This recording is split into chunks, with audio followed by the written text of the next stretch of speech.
government's relentless efforts to squeeze as much profit or revenue from the Discayas fleet of dubiously procured luxury wheels, which depreciate in value with each passing day.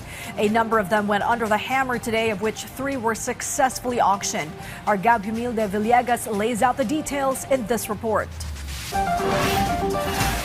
The Bureau of Customs earlier today put 12 luxury vehicles up for public auction, 7 of which were formerly owned by the couple Sara and Curly Discaya. 3 of them were sold today. The first vehicle not owned by the Discayas was a yellow 2023 Ferrari SF90 Stradale with a floor price of 67.8 million pesos, which no one tried to bid for. Among the vehicles of the Discayas, a white 2024 Lincoln Navigator sold first with a floor price of 6.9 million pesos.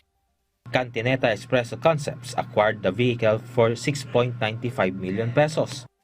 Igorot Stone Kingdom Incorporated won the bid for a 2022 Cadillac Escalade ESV at a price of 6.623 million pesos. TDY Consumer Goods Trading in La Central Jewelries bid for the 2022 Bentley Bentayga, which had a floor price of 8.8 million pesos. TDY Consumer Goods Trading won the bid for the luxury SUV at a price of 12.1 million pesos. According to Customs spokesperson Attorney Chris Bendijo, clustering happened 5 times, triggering a bidding contest with higher offers. This happens when there are 2 bidders and the difference between their 2 bids is less than 10%. Kapag yun ang nangyari, the BOC will set a new floor price by increments of 3%, kaya pataas siya ng pataas. As for the winning bidder of the 2022 Cadillac Escalade ESV, he told why he was interested in buying it. Meron tayong na bid na Rolls-Royce a couple of weeks ago. Kailangan ng kasama. Kasi ito, kaming mga igorot, kailangan ng pidpidwa.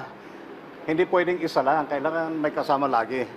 Yan ang ating paniniwala. Kaya bumaba kami at nakibid dito sa Cadillac.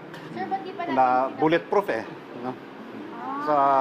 Yung nga sabi, pag merong Rolls-Royce, meron ding Cadillac kasi mga status symbol yung mga sasakyan na yan Yun ang tulong namin sa government. We are supporting the government's bid to recover ill-gotten wealth. Kaya sumusuporta kami sa ganyan. Discaya's other vehicles, however, failed to go under the hammer, to include a 2022 GMC Yukon Denali, 2021 Cadillac Escalade, 2022 Maserati Levant Modena, and 2022 GMC Yukon Denali XL.